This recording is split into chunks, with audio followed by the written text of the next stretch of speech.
What is the time? The time is to speak to God.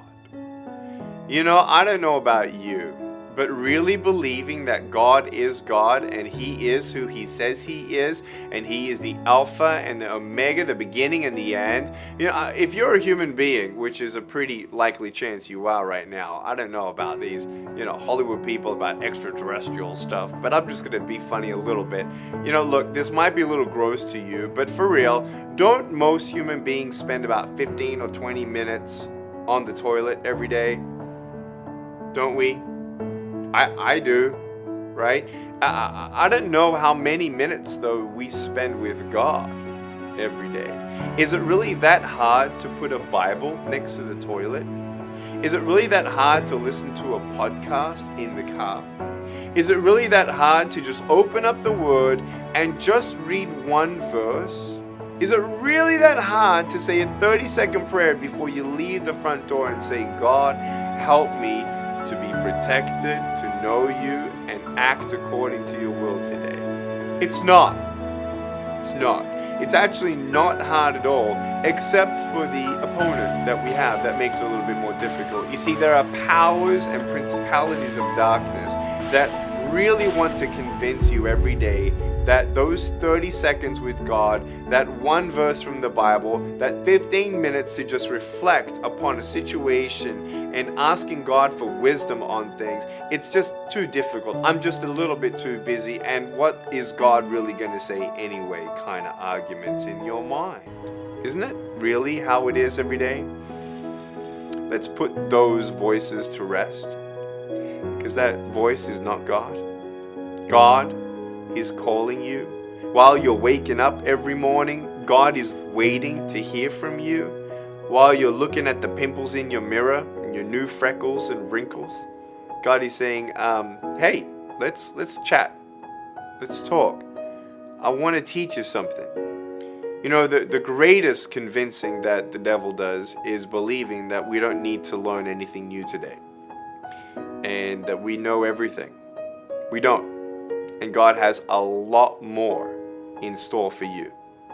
So let's put those voices to rest by the grace of God. Pick up that Bible and spend some time with God.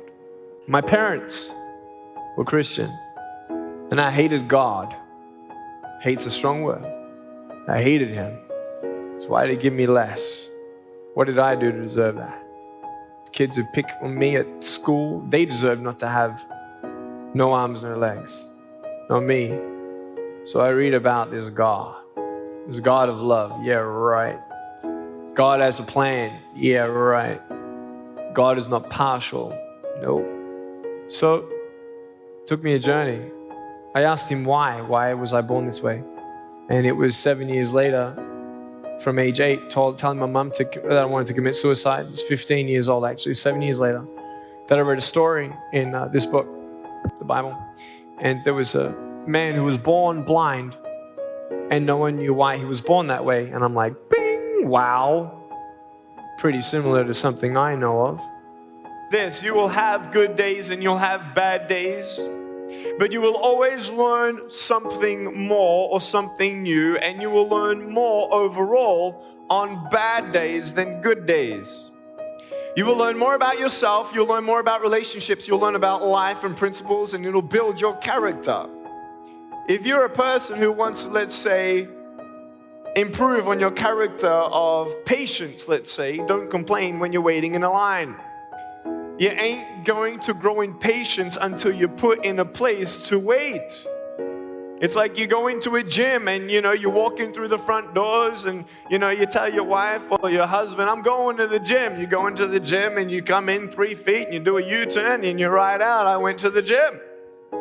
Ain't going to do nothing. You got to go in there. What are you going to do? You got to pick up the weights. And you exercise the muscles that you want to build. I stand before you without arms and legs, but a very strong man because of the bad days of my life. You know how it is. If you didn't go what you've gone through, you wouldn't be who you are today. And I'm not belittling your pain, and don't worry, I've seen pain in my life, and I've seen not only in my life, but people's lives. And people say, well, at least I have no arms, no legs. And then what am I supposed to say? Well, at least I'm not an African orphan who's dying at 4 years old, and I met that person. You may have arms and legs, but unless you know 3 things. Number 1, who are you and what your value is? Number 2, what is your purpose here in life? And number 3, what is your destiny when you're done here? If you don't know the answers of any of those 3 questions, you're more disabled than I